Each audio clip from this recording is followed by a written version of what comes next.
ನಮ್ಮ ಜೊತೆಗೆ ಹಿರಿಯ ವಕೀಲರು ಗಿರೀಶ್ ಅವರಿದ್ದಾರೆ ಸರ್. ನಮಸ್ತೆ, ಕಾರ್ಯಕ್ರಮಕ್ಕೆ ಸ್ವಾಗತ ನಿಮಗೆ. ನಮಸ್ಕಾರ. ಜೊತೆಗೆ ನಿವೃತ್ತ ಪೊಲೀಸ್ ಅಧಿಕಾರಿ ಲೋಕೇಶ್ವರ್ ಅವರು ಕೂಡ ನೇರ ಸಂಪರ್ಕದಲ್ಲಿ ಜಾಯ್ನ್ ಆಗಿದ್ದಾರೆ ಸರ್. ನಮಸ್ಕಾರ, ಕಾರ್ಯಕ್ರಮಕ್ಕೆ ಸ್ವಾಗತ. ನಮಸ್ಕಾರಮ್ಮ.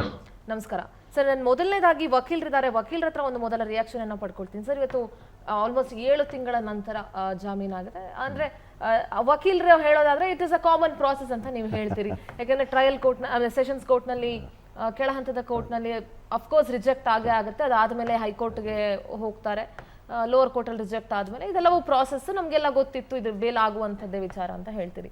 ಬಟ್ ಆದರೂ ಕೂಡ ಎಲ್ಲೋ ಒಂದು ಕಡೆ ಅಷ್ಟು ಅಂದರೆ ಚಾರ್ಜ್ ಶೀಟ್ ಅಷ್ಟು ಸ್ಟ್ರಾಂಗ್ ಆಗಿತ್ತು, ಪೊಲೀಸರ ತನಿಖೆ ಕೂಡ ಅಷ್ಟು ಡೀಟೇಲ್ಡ್ ಆಗಿತ್ತು. ಇದೆಲ್ಲದರ ನಡುವೆ ಹೀಗೆ ಅಫ್ಕೋರ್ಸ್ ನ್ಯಾಯಾಂಗ ವ್ಯವಸ್ಥೆನ ನಾವು ಪ್ರಶ್ನಿಸೋದಕ್ಕೆ ಆಗಲ್ಲ. ಬಟ್ ಸ್ಟಿಲ್ ನಿಮ್ಮ ಮೊದಲ ಪ್ರತಿಕ್ರಿಯೆ sir? V R Krishna Iyer ಒಂದು ಹೇಳ್ತಾರೆ, ಜಸ್ಟಿಸ್ ಕೃಷ್ಣ ಹೈರ್, ಮಾನ್ಯ ಸುಪ್ರೀಂ ಕೋರ್ಟ್ ನ್ಯಾಯಾಧೀಶರವರು, ಜೈಲ್ ಅನ್ನೋದೇನಿದೆ it's an exception. Bail is a rule, bail is a rule, bail is a rule, jail is an exception. ಏನಾಗುತ್ತೆ, ನಮ್ಮ ಒಂದು ಕ್ರಿಮಿನಲ್ ಜೂರಿಸ್ಪ್ರುಡೆನ್ಸ್ ಏನಿದೆ, we follow on the presumption of innocence. ಅಂದರೆ ಆರೋಪಿ ನಿರಪರಾಧಿ ಅಂತ ಆ ಒಂದು ವೇದಿಕೆ ಮೇಲೇ ಹೋಗುತ್ತೆ ಕೋರ್ಟ್ ಆ ಇದರಲ್ಲಿ. ಸೊ ಆ ಒಂದು ಪ್ರಿಸಂಪ್ಷನ್, ಆ ಒಂದು ಸಿದ್ಧಾಂತದ ಮೇಲೆ ನಾವು ಹೋದಾಗ ಏನಾಗುತ್ತೆ, unless entire burden will be on the prosecution ಮೇಲೆ ಬರ್ಡನ್ ಇರುತ್ತೆ, ಏನು ಈ ಕೇಸ್ ನಾವು ಪ್ರೂವ್ ಮಾಡಬೇಕು ಅಂತ. ಸೊ ಅಕ್ಯೂಸ್ಡ್ ಏನಿದ್ದಾರೆ ಅವ್ರ ಮೇಲೆ ಯಾವುದೇ ರೀತಿಯಾದಂಥ ಒಂದು ಜವಾಬ್ದಾರಿಗಳೇನು ಇರೋದಿಲ್ಲ. ಪ್ರಾಸಿಕ್ಯೂಷನ್ ಪ್ರೂವ್ ಮಾಡಲಿಲ್ಲ ಅಂದರೆ ಆ ಪ್ರಿಸಂಪ್ಷನ್ ಏನು, ಅದೇ ಪೂರ್ವಭಾವನೆ ಏನಿದೆ ಅದು ಹಾಗೆ ಉಳ್ಕೊಳ್ಳುತ್ತೆ. ಆ ಒಂದು ಇದ್ರ ಮೇಲೆ ನಾವು ಹೋಗುವಂಥ ರೀತಿಯಲ್ಲಿ ನೋಡಿದಾಗ ಏನಾಗುತ್ತೆ, ಈ ಬೇಲ್ ಇದು ಎಕ್ಸ್ಪೆಕ್ಟೆಡ್. ಇದು ಯಾವ ಅಂಶಗಳನ್ನು ಆಧರಿಸಿ ಬೇಲನ್ನು ಕೊಟ್ಟಿರ್ಬೋದು ಅಂತ ಅನ್ಸುತ್ತೆ ಸರ್? ಅಲ್ಲ, ಇದು ಏನಾಗುತ್ತೆ, ಈಗ ಅವರು 7 ತಿಂಗಳಿಂದನೂ ಬಹುಶಃ ಟ್ರಯಲ್ ಇದರಲ್ಲಿ ಜೈಲಲ್ಲಿ ಇದ್ದಾರೆ. ಅದಾದಮೇಲೆ ಟ್ರಯಲ್ ಕೋರ್ಟಲ್ಲಿ ಬಂದಿದ್ದಾರೆ. ಒಂದ್ಸಲಿ ಚಾರ್ಜ್ ಶೀಟ್ ಹಾಕಿದ್ಮೇಲೆ ಏನಾಗುತ್ತೆ, ಅದು ಒಂದು ಸಂದರ್ಭಗಳು ಚೇಂಜ್ ಆಗುತ್ತೆ. ಅಂದರೆ ಚೇಂಜ್ ಇನ್ ಸರ್ಕಮ್ಸ್ಟೆನ್ಸ್ ಅಂತ ಬರುತ್ತೆ. ಚಾರ್ಜ್ ಶೀಟ್ ಹಾಕಿದಾಗ ಏನಾಗುತ್ತೆ, ಏನು ಈಗ ಕ್ರಿಮಿನಲ್ ಜೂರಿಸ್ಪ್ರುಡೆನ್ಸ್ ಹೆಂಗೆ ಆ್ಯಕ್ಟಿವೇಟ್ ಆಗುತ್ತೆ ಅಂದರೆ, ಒಂದು ಕಂಪ್ಲೇಂಟ್ ಆಗಿ ಒಂದು ಎಫ್.ಐ.ಆರ್ ಆದಮೇಲೆ ಒಂದು ಇನ್ವೆಸ್ಟಿಗೇಷನ್ ನಡೆದಾಗ, ಇನ್ವೆಸ್ಟಿಗೇಷನಲ್ಲಿ ಏನಾಗುತ್ತೆ, ಅವರು ಸಾಕ್ಷಿಗಳನ್ನ ಕಲೆ ಹಾಕ್ತಾರೆ, ಆಮೇಲೆ ಎವಿಡೆನ್ಸಸ್ನ ಕಲೆ ಹಾಕ್ತಾರೆ. ಎವಿಡೆನ್ಸಸ್ ಇರ್ಬೋದು, ಆಮೇಲೆ ಆ ಎವಿಡೆನ್ಸಸ್ ಏನಿರ್ಬೋದು, ಒಂದು ನೇರ ಸಾಕ್ಷಿಗಳಿರ್ಬೋದು, ಸಾಂದರ್ಭಿಕ ಸಾಕ್ಷಿಗಳಿರ್ಬೋದು, ಅಥವಾ ಸೈಂಟಿಫಿಕ್ ಎವಿಡೆನ್ಸಸ್ ಇರ್ಬೋದು. ಆ ಸೈಂಟಿಫಿಕ್ ಎವಿಡೆನ್ಸಸ್ ಎಲ್ಲನೂ ಚಾರ್ಜ್ ಶೀಟ್ ಮೇಲೆ ಹಾಕಿದಾಗ, ಅದು ಬಂದಾಗ ಏನಾಗುತ್ತೆ, ಆವಾಗ ಒಂದು ಚೇಂಜ್ ಇನ್ ಸರ್ಕಮ್ಸ್ಟೆನ್ಸ್ ಅಂತ ಕೋರ್ಟು ಮೊದಲು ಯಾವ ರೀತಿ ನೋಡ್ತಾ ಇದ್ರು ಒಬ್ಬ ಆರೋಪಿನ, ಆಮೇಲೆ ಹಾಕಿದ್ಮೇಲೆ ಯಾವ ರೀತಿ ನೋಡ್ತಾರೆ ಅನ್ನೋದು ಭಾಳ ಇಂಪಾರ್ಟೆಂಟ್ ಆಯಿತು. ಸೊ ಈ ಇದರಲ್ಲಿ ಏನಾಗಿದೆ ಅಂದರೆ, ಒಂದು ಸ್ಟ್ರಿಂಜೆಂಟ್ ಕಂಡೀಷನ್ಸ್ ಒಂದು ಇಂಪೋಸ್ ಮಾಡಿಬಿಟ್ಟು, ಯಾವುದೇ ರೀತಿಯಾದಂಥ ಒಬ್ಬ ಸಾಕ್ಷಿಗಳ ಮೇಲೆ ನೀವು ಯಾವುದೇ ರೀತಿಯಾದಂಥ ಪ್ರಭಾವ ಬೀರಬಾರ್ದು ಅಂತ ಹೇಳಿ ಆ ಒಂದು ಕಂಡೀಷನ್ಸ್ ಆಗಿ ಬಹುಶಃ ಕೋರ್ಟು ಇವತ್ತು ಏನಿದೆ ಅದು ಬೇಲ್ ಕೊಟ್ಟಿದ್ದಾರೆ. ರೈಟ್. ಲೋಕೇಶ್ವರ್ ಸರ್ ಇದ್ದಾರೆ ಸರ್. ಸಾಕಷ್ಟು ಪ್ರಕರಣಗಳಲ್ಲಿ ನೀವು ಕೂಡ ತನಿಖೆಯಲ್ಲಿ ಭಾಗಿಯಾಗಿರ್ತೀರಿ, ನಿಮ್ಮ ಅನುಭವದಲ್ಲೂ ಕೂಡ. ಎಸ್ ಎಸ್ ಈಗ ದರ್ಶನ್ ವಿಚಾರದಲ್ಲಿ ಈಗ ಬೇಲ್ ಆಗಿರೋದು ಅದು ಕಾಮನ್ ಪ್ರಾಸೆಸ್ ಅಥವಾ ಪ್ರೊಸೀಜರ್ ಅಂತ ಅಂದ್ರೂ ಕೂಡ ಏನ್ ಹೇಳ್ತೀರಿ ಸರ್? ಎಲ್ಲೋ ಒಂದ್ ಕಡೆ ಪೊಲೀಸರ ಒಂದು ಮಾರಲಿ ಪೊಲೀಸರನ್ನ ಒಂದು ಡೌನ್ ಮಾಡ್ದಂಗೆ ಆಗಲ್ವಾ? ಅಂದ್ರೆ ತನಿಖೆನೇ ಸರಿಯಾಗಿ ಆಗ್ಲಿಲ್ವಾ? ಅಷ್ಟೊಂದು ಲೋಪದೋಷ ಇತ್ತ? ಹಲವಾರು ಪ್ರಶ್ನೆಗಳು ಬರುತ್ತೆ. ಅಂದ್ರೆ ಪೊಲೀಸರ ಮೇಲೆ ಈಗ ಸಾರ್ವಜನಿಕರು ಅಷ್ಟೇನೆ, ಪೊಲೀಸ್ ರಂಗಾರ ಸರಿಯಾಗಿ ತನಿಖೆ ಮಾಡ್ಲಿಲ್ವಾ? ಈ ರೀತಿಯಾದಂತಹ ಪ್ರಶ್ನೆಗಳು ಬರುತ್ತೆ ಸರ್, ಏನ್ ಹೇಳ್ತೀರಿ? ನೋಡಿ, ತನಿಖೆಯ ಸಕ್ಸಸ್ ಫೇಲ್ಯೂರು ಈ ಸ್ಟೇಜ್ ಅಲ್ಲಿ ಬರೋದಿಲ್ಲ. ಮೊದಲನೇ ಪಾಯಿಂಟ್ ಇದು. ಬೇಲ್ ಮ್ಯಾಟರ್ಸ್ ಅಲ್ಲಿ ಬೇಕಾದಷ್ಟು ಬೇರೆ ವಿಚಾರಗಳು ಕನ್ಸಿಡರ್ ಅನ್ನ ಕೋರ್ಟ್ ಮಾಡುತ್ತೆ. ಒಂದು ಅವರ ಒಂದು ಬ್ಯಾಕ್ ಗ್ರೌಂಡು, ಮತ್ತೆ ಅವರ ಇನ್ವಾಲ್ವ್ಮೆಂಟ್ ಎಷ್ಟು ಮಟ್ಟಿಗೆ ಆಗಿದೆ, ಮತ್ತೆ ಬೇಲ್ ಕೊಟ್ರೆ ತೊಂದರೆ ಏನಾರ ಮಾಡ್ತಾರ ಅಥವಾ ಎಲ್ಲಾದ್ರೂ ಓಡೋಗ್ತಾರ, ಇದೆಲ್ಲ ಅಂಶಗಳನ್ನ ಕೋರ್ಟ್ ತಗೊಳುತ್ತೆ. ಆದ್ರೆ ಕೇಸಿನ ತನಿಖೆಯ ಕ್ವಾಲಿಟಿ ಗೊತ್ತಾಗೋದು ಕಂಪ್ಲೀಟ್ ವಿಚಾರಣೆ ಆಗಿ ಅಲ್ಲಿ ಪನಿಷ್ಮೆಂಟ್ಸ್ ಅಥವಾ ಅಕ್ವಿಟಲ್ ಅಂತ ಏನಾಗುತ್ತಲ್ಲ, ಅಲ್ಲಿ ಅದು ವಿಚಾರ ಬರುತ್ತೆ. ತನಿಖೆಯ ಕ್ವಾಲಿಟಿ ಇಲ್ಲಿ ಫೈನಲ್ ಆಗೋದಿಲ್ಲ. ಕೆಲವು ಟೈಮು ಇನ್ನೂ ಬೇಗನೂ ಬೇಲ್ ಕೊಡೋ ಅವಕಾಶಗಳು ಇತ್ತು. ಇದ್ರಲ್ಲಿ ಕಾರಣ ಒಂದು ಏನಾಗಿದೆ ನನ್ನ ಅನ್ಸಿರೋ ವಿಚಾರದಲ್ಲಿ, ಫಸ್ಟ್ ಒಳಸಂಚಿನ ಒಂದು ಏನ್ ವಿಚಾರ ಇವ್ರು ತೋರಿಸೋಕೆ ಹೊರಟಿದ್ರು 120B ಅದನ್ನ ಅವರು ಪ್ರೂವ್ ಮಾಡೋದ್ರಲ್ಲಿ ಸ್ವಲ್ಪ ತಪ್ಪಿದ್ದಾರೆ ಅಂತ ಒಂದು ಕಾಣಿಸುತ್ತೆ. ಎರಡನೇದು ಕಿಡ್ನಾಪ್ ಅಂತ ಫಸ್ಟ್ ಸ್ಟಾರ್ಟ್ ಏನಾಗುತ್ತೆ ಪಾಯಿಂಟ್, ಅದರಲ್ಲಿ ಕಿಡ್ನಾಪ್ ಅನ್ನೋ ವಿಚಾರದಲ್ಲಿನೂ ಸಹ ಇವರು ಸರಿಯಾಗಿ ತನಿಖೆಯನ್ನ ಕಂಪ್ಲೀಟ್ ಮಾಡಿಲ್ಲ ಅನ್ನೋದು ಎರಡನೇದು. ಮೂರನೇದು ವಾಲಂಟ್ರಿ ಸ್ಟೇಟ್ಮೆಂಟ್ ಏನು ಅಕ್ಯೂಸ್ಡ್ ಮಾಡಿದ್ದಾರೆ ಕೆಲವೆಲ್ಲ, ಅದು ಇವ್ರ ತನಿಖೆ ತೋರಿಸಿರೋದು ಬೇರೆ ತರ ಕಾಣಿಸ್ತಾ ಐತೆ, ಆದ್ರೆ ಅವ್ರ ಹೇಳಿಕೆಗಳು ಬೇರೆ ತರ ಕಾಣಿಸಿದೆ. ದರ್ಶನ್ ಅವ್ರನ್ನ ಫೈನಲ್ ಮಾಡ್ಬೇಕಾದ್ರೆ, ಒಂದು ಕೇಸಲ್ಲಿ ಫಿಕ್ಸ್ ಮಾಡ್ಬೇಕಾದ್ರೆ ಸ್ವಲ್ಪ ಅಲ್ಲೆಲ್ಲ ಎಡವಿರೋದು ಒಂದು ಹಂತದಲ್ಲಿ ಕಾಣಿಸುತ್ತೆ. ಈ ಪ್ರೈಮಾ ಫೇಸಿಯ ಮಿಸ್ಟೇಕ್ಸ್ ಗಳು ಏನಾಗುತ್ತೆ, ಕೋರ್ಟ್ಗೆ ಬೇಲ್ ಕೊಡೋದಕ್ಕೆ ಯೋಚನೆ ಮಾಡ್ತಾರೆ. ಮುಂದೆ ಅವ್ರಿಗೆ ಪನಿಷ್ಮೆಂಟ್ ಅವ್ರು ಎಷ್ಟು ಮಟ್ಟಿಗೆ ಇನ್ವಾಲ್ವ್ ಆಗಿದ್ದಾರೆ ಅನ್ನೋದು ಬೇರೆ ಸಾಕ್ಷ್ಯಾಧಾರಗಳು ಮತ್ತು ಹೇಳ್ದಂಗೆ ಐ ವಿಟ್ನೆಸ್ ಇರ್ಬೋದು, ಸಂದರ್ಭ ಇವೆಲ್ಲ ಆಮೇಲೆ ಕನ್ಸಿಡರ್ ಆಗ್ತವೆ ಮಾಡಿ ಅದ್ರ ಮೇಲೆ ಅವ್ರಿಗೆ ಶಿಕ್ಷೆ ಕೊಡೋ ವಿಚಾರ ಮುಂದಿನ ವಿಚಾರಣೆ ಹಂತದಲ್ಲಿರುತ್ತೆ. ಇಲ್ಲಿ ಕೇವಲ ಬೇಲ್ ಮ್ಯಾಟರ್ಸ್ ಅಷ್ಟೇನೆ. ಈಗ ಅವ್ರು ಹೇಳ್ದಾಗೆ ಬೇಲ್ ಇಸ್ ಎ ರೂಲ್, ಅದು ಬೇಲ್ ಇಸ್ ಎ ರೂಲ್ ಅಂತ ಒಂದು ಇದ್ದಾಗ ಆ ಆರೋಪಿತನಿಗೆ ಒಂದು ಅವಕಾಶ ಕೊಡೋದಕ್ಕೆ ಯೋಚನೆ ಮಾಡ್ತಾರೆ. ಎಲ್ಲಾರನು ಜೈಲ ತುಂಬ್ಕೊಂಡು ಕೂತ್ಕೊಂಡ್ರೆ ಜೈಲ್ಗಳು ಊರೆಲ್ಲ ಜೈಲ್ ಕಟ್ಟಬೇಕಾಗುತ್ತೆ. ಹಾಗಾಗಿ ಈ ತರದ ಒಂದು ಯೋಚನೆಯಲ್ಲಿ ಕೋರ್ಟ್ಗಳು ಅವ್ರನ್ನ ಆಚೆ, ಮತ್ತೆ ಇವರೆಲ್ಲ ಯಾರು ಪ್ರೊಫೆಷನಲ್ಸ್ ಇಲ್ಲ ಇದ್ರಲ್ಲಿ, ಒಬ್ರು ಇಲ್ಲ, ಎಲ್ಲರೂ ಆಕಸ್ಮಿಕವಾಗಿ ಜಾಯ್ನ್ ಆಗಿರೋರು. ಮತ್ತೆ ಯಾರಿಗೂ ಇಲ್ಲಿ ಸಾಯಿಸ್ಲೇಬೇಕು ಅನ್ನೋ ಯೋಚನೆಗಳಲ್ಲಿ ಎಲ್ಲೂ ಆಗಿಲ್ಲ ಅನ್ನೋದು ಸಹ ಕೋರ್ಟ್ ಕನ್ಸಿಡರ್ ಮಾಡಿರ್ಬೋದು. ಇವ್ರು ಏನೋ ಮಾಡಕ್ ಹೋಗಿ ಏನೋ ಆಗೋಗಿದೆ ಅನ್ನೋ ತರದಲ್ಲಿ ಈಗ ತನಿಖೆ ಆಗಿರೋಂಗೆ ಕಾಣಿಸುತ್ತೆ. ಆ ಕೆಲವು ವ್ಯತ್ಯಾಸಗಳಲ್ಲಿ ಕೋರ್ಟ್ ಬಿಲೀವ್ ಮಾಡ್ತಾ ಇವ್ರಿಗೆ ಈಗ ಬಿಡೋದ್ರಿಂದ ಏನು ಸಮಸ್ಯೆ ಇಲ್ಲ, ವಿಚಾರಣೆಯಲ್ಲಿ ಅವರು ಇನ್ವಾಲ್ವ್ಮೆಂಟ್ ಎಷ್ಟು ಮಟ್ಟಿಗೆ ಇನ್ನೂ ಪ್ರೂವ್ ಆಗುತ್ತೋ ಅವಾಗ ಅವ್ರು ಶಿಕ್ಷೆ ಕೊಡ್ಬೋದು ಅಂತ ಯೋಚನೆ ಮಾಡಿರ್ಬೋದು ಅಂತ ನನ್ನ ಅಭಿಪ್ರಾಯ. ಓಕೆ ಸರ್, ಈಗ ಕೋರ್ಟಲ್ಲಿ ಹಲವಾರು ಅಂಶಗಳನ್ನು ಕೋರ್ಟ್ ಕೂಡ ಕನ್ಸಿಡರ್ ಮಾಡುತ್ತೆ ಅನ್ನೋದನ್ನ ಲೋಕೇಶ್ವರ್ ಸರ್ ಕೂಡ ಹೇಳ್ತಾ ಇದ್ರು. ಸರ್, ಪ್ರಮುಖವಾಗಿ ಇಂಥ ಪ್ರಕರಣಗಳಲ್ಲಿ ಯಾವ್ಯಾವ ಅಂಶಗಳನ್ನ ಕೋರ್ಟ್ ಕನ್ಸಿಡರ್ ಮಾಡುತ್ತೆ? ಅಂದ್ರೆ ಈಗ ಲೋಕೇಶ್ವರ್ ಸರ್ ಹೇಳ್ದಂಗೆ ಇಲ್ಲಿ ಎಲ್ಲೋ ಒಂದ್ ಕಡೆ ಉದ್ದೇಶ ಪೂರ್ವಕವಾಗಿ ಅವ್ರು ಮಾಡಿಲ್ಲ, ಎಲ್ಲೋ ಒಂದ್ ಕಡೆ ಆಕಸ್ಮಿಕವಾಗಿ ಈ ಘಟನೆ ಸಂಭವಿಸಿದೆ ಅನ್ನುವಂಥದ್ದನ್ನ ಕೋರ್ಟ್ ಅನ್ಕೊಂಡಿರಬಹುದು ಅನ್ನುವಂಥದ್ದು ಒಂದು ವಿಚಾರ.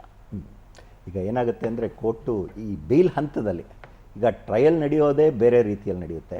ಬೇಲ್ ಹಂತದಲ್ಲಿ ಯಾವ ಅಂಶಗಳನ್ನ ಗಣನೆಗೆ ತಗೊಳ್ತಾರೆ ಅಂದರೆ gravity of the offence, seriousness are the gravity of the offence, ಅದು ಭಾಳ ಇಂಪಾರ್ಟೆಂಟ್ ಇದರಲ್ಲಿ. ಎಸ್, ಇದರಲ್ಲಿ ಆ ಒಂದು ಸೀರಿಯಸ್ನೆಸ್ಸು, ಆ ಗ್ರಾವಿಟಿ ಆಫ್ ದ ಅಫೆನ್ಸ್ ಇದ್ದೇ ಇದೆ. ಆಮೇಲೆ whether the accused presence could be secured or not, ಅಂದರೆ that is very important. Court ಟ್ರಯಲಲ್ಲಿ ಭಾಳ ಪ್ರಮುಖವಾದಂಥ ಒಂದು ಅಂಶ ನೋಡೋದು ಬೇಲ್ ಕೊಡುವಂಥ ಸ್ಟೇಜಲ್ಲಿ ಏನು ಅಂದರೆ ಆ ಅಕ್ಯೂಸ್ಡ್ ಓಡೋಗ್ತಾನ ಅಥವಾ ಅವನ ಪ್ರೆಸೆನ್ಸ್ನ ನಾವು ಸೆಕ್ಯೂರ್ ಮಾಡ್ಬೋದಾ ಅನ್ನೋ ಅಂಶ ಭಾಳ ಇಂಪಾರ್ಟೆಂಟ್ ಅದು.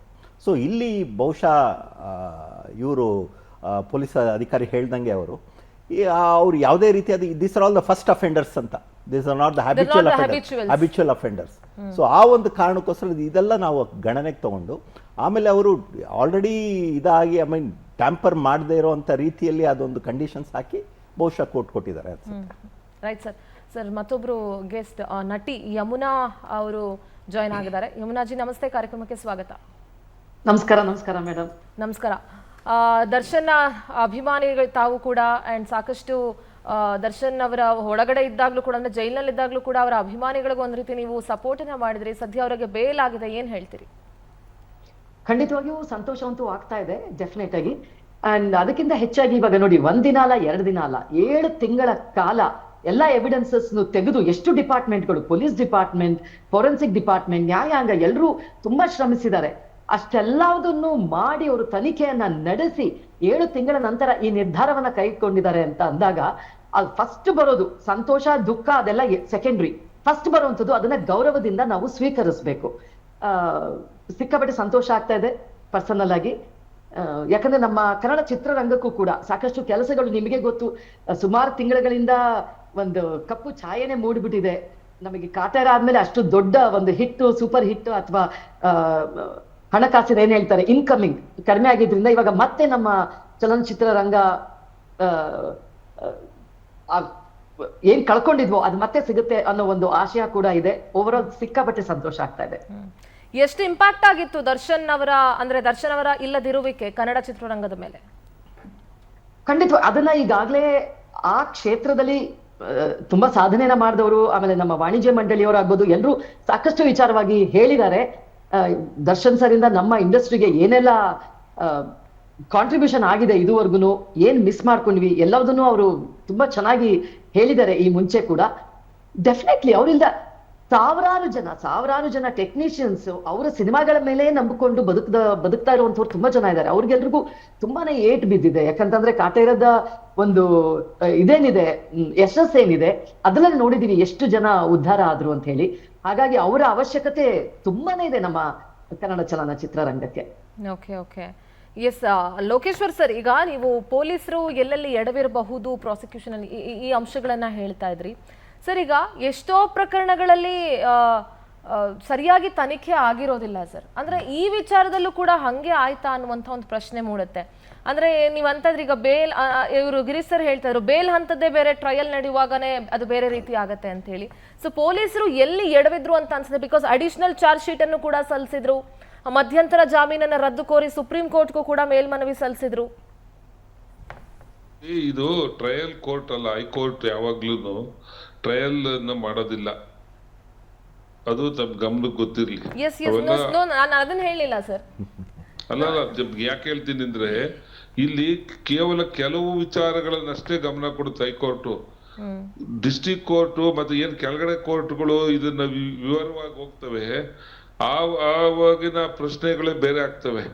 ಆವಾಗ ಏನೇನ್ ಸಾಕ್ಷ್ಯಾಧಾರಗಳು, ಅದು ಐ ವಿಟ್ನೆಸ್, ಸರ್ಕಮ್ಸ್ಟೆನ್ಷಿಯಲ್ ಅಥವಾ ಟೆಕ್ನಿಕಲ್, ಇನ್ನೇನೇನ್ ಎವಿಡೆನ್ಸಸ್ ಸಪೋರ್ಟ್ ಮಾಡುತ್ತೆ ಪ್ರಾಸಿಕ್ಯೂಷನ್ಗೆ ಅನ್ನೋದ್ರ ಮೇಲೆ ಅಪರಾಧಿತನ ಒಂದು ಭವಿಷ್ಯ ನಿರ್ಧಾರ ಆಗುತ್ತೆ.